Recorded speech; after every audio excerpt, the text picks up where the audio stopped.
ભાવનગરમાં ચાંદીપુરા વાયરસથી એક બાળકનું મોત થતા આરોગ્ય વિભાગ એક્શનમાં છે. વલભીપુરના મેલાણા ગામે આરોગ્ય વિભાગની ટીમે કામગીરી શરૂ કરી છે. ગામમાં 14 વર્ષથી નાની ઉંમરના બાળકોના આરોગ્યની તપાસ શરૂ કરાઈ. બીમાર બાળકોના સેમ્પલ લઈને રિપોર્ટ માટે મોકલાયા છે. સેન્ડફ્લાય માખીના પણ સેમ્પલ લઈને તપાસ માટે લેબમાં મોકલવામાં આવ્યા છે. જિલ્લા આરોગ્ય નિયામકની હાજરીમાં ઘરે ઘરે સર્વે કરવાનું શરૂ થયું. બાળકોનું સ્ક્રીનિંગ કરીને બ્લડ સેમ્પલ લેવાઈ રહ્યા છે. લોકોને સતર્ક રહેવા માટે આરોગ્ય વિભાગે અપીલ કરી છે.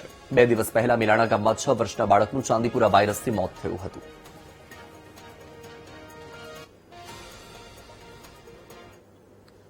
અમારી આજની તારીખે અમારી જે તો પીએચસી ની જે અમારી ટીમ છે આખી, તેમજ તાલુકા હેલ્થ કચેરી વલભીપુરની ટીમ એ સમગ્ર હરકતમાં આવેલી છે અને એના દ્વારા અમારે હાલ દરેક ઘર એટલે કે મેલાણા ગામના આપણે દરેક ઘરનો સર્વે કરવામાં આવેલ છે.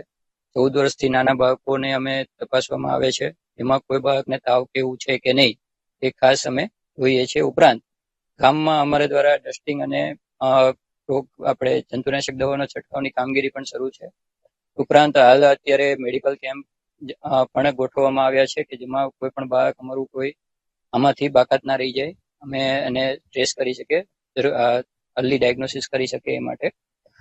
ઉપરાંત હાલ અમારી પાસે આઈસીએમઆર પોંડિચેરી અને આઈસીએમઆર ચેન્નાઈ એની પણ અમારી પાસે ટીમો અવેલેબલ છે. ખેત મજૂર કરવામાં આવ્યા હતા. એનો 6 વર્ષનો છોકરાને વાયરસ ચાંદીપુરા આવ્યો હતો અને એને સારવાર અર્થે ભાવનગર દવાખાને લઈ ગયા હતા અને બીજા દિવસે એનું મૃત્યુ થયું.